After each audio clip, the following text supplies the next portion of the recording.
உளுந்தூர்பேட்டை அருகே கொல்லம் எக்ஸ்பிரஸ் ரயிலில் இருந்து கர்ப்பிணி பெண் தவறி விழுந்து உயிரிழப்பு.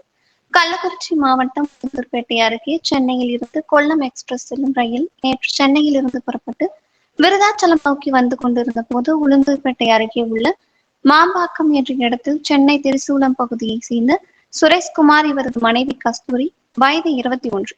இவர்கள் குடும்பத்தினருடன் சங்கரன்கோவில் தாலுகா மெலநேரியநல்லூர் கிராமத்திற்கு சென்றனர். அப்போது கர்ப்பிணி பெண் வாந்தி எடுப்பதற்காக ரயிலின் வாசப்படி வழியில் வந்து வாந்தி எடுக்க முயன்றுள்ளார். அப்போது எதிர்பாராத விதமாக தவறு விழுந்து உள்ளார்.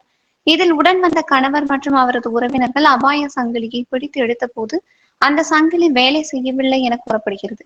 இதனால் அடுத்த பெட்டியில் உள்ள அபாய சங்கிலி இழுத்து நிறுத்தியுள்ளனர்.